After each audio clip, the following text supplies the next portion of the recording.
Dude, I feel really bad. You know why? You remember in every video talking about prospects for the Canadiens and talking about right-side defenders, I've pretty much said it the entire time that Justin Barron was such a good addition because it's only really Logan Mailloux that is the other Canadiens right-handed defenseman prospect that actually looks like he can project to something at the NHL level, right? I completely, 100% certainty with all my heart, can say that I forgot about Josh Brook. And that is not a good thing, because when Josh Brook was demoted to the ECHL today, I saw this and I was like, wait a minute. Right, he exists! Take a look at the announcement today. The Canadiens have announced that defenseman Josh Brook has been reassigned from the Laval Rocket to the Trois-Rivières Lions in the ECHL. This was from a few hours ago, and I wanted to use this opportunity to talk about Josh Brook and everything super unfortunate that he has had to deal with over the past few years. Now, if you remember, Josh Brook, he is a right-handed defenseman prospect the Canadiens have in their system, 6'1", 194. He's signed till the end of this season on an entry-level deal, and he was a second-round pick by Montreal back in 2017. He made headlines back in 2018-19 because, as a member of the Moose Jaw Warriors, he had 75 points in 59 games played. He was a part of that incredible top unit on the Warriors power play, which included Tristan Langen, Almeida, Braden Tracy. He also had Jet Wu over there, suiting up on the other side of that D pairing.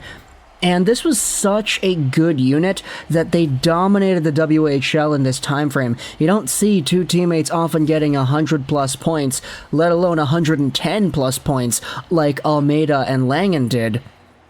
And then, of course, Braden Tracy was a prospect getting drafted that year, too.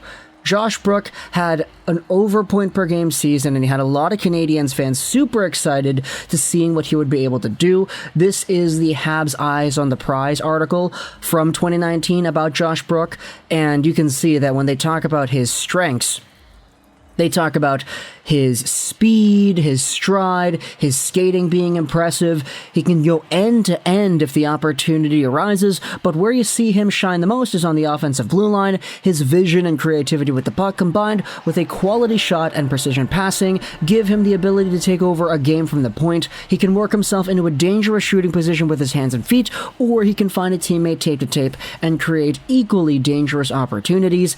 Naturally, his prowess on the blue line makes him a very valuable addition to this team's power play. He can move the penalty killers around in dish to his teammates and is very capable on the backdoor zipper play, which the writer here finds reminiscent of a young Andrei Markov at times. Nice comparison, I like that. He might not be the savior for the Canadiens' abysmal man advantage unit right away, but he is certainly a hope for its future.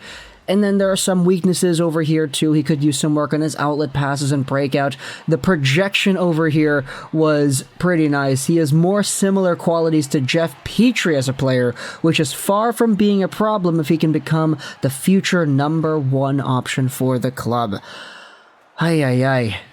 We were so high on Josh Brook, and I was super high on him too. We made videos talking about his overall development and what he was doing in Moose Jaw, but things just really didn't go all too well for Brook ever since then. He had 1 point in 7 games that same season with the Rocket, which, okay, he was a 20-year-old making his debut in the league, not bad. He had 13 points in 60 games in his first full season, 15 points in 33 games in the season after that, which was a good step up, but this year, after I believe it was a knee surgery that he had to go through, Josh Brook has had 0 points in 6 games. He hasn't really been used all too much ever since returning from injury, and you could definitely see that the injury took a toll on him and his overall play. And so now the Canadiens are using some of the advantages when it comes to having a 3-tiered system. They're sending Brook down to the ECHL, playing for Trois-Rivères, and hopefully he's able to find out just what it is that allows him to be good and exhibit those skills once again. I believe Trois-Rivères has a few games left and they're trying to make a playoff push, so good for Brook to be able to help them out in that respect. If he's able to go down there, get some points, score a whole bunch of power play markers, and get that confidence back up, that would ultimately be a super beneficial aspect building onto his profile here. But for the Montreal Canadiens, it's just super unfortunate to take a look at what Josh Brook has had to go through. Hopefully this stint in the ECHL does more good than harm, but this is just a bleak reminder that the NHL is not easy to make, right? And that for guys that are producing so well in minor leagues, or excuse me, in junior leagues, it does not guarantee immediate NHL success. Josh Brook's 75 points in 59 games came 3 years ago. And so now all we got to do is hope for the best, see what he's able to do in the ECHL. Hopefully he's able to find his footing once again and rebound from the knee problems he had. But let me know in the comments all your thoughts about Josh Brook and him going back down to the third-tier pro league in North America in the ECHL. He's no longer a part of the Rocket. I hope you enjoyed this video, and bye.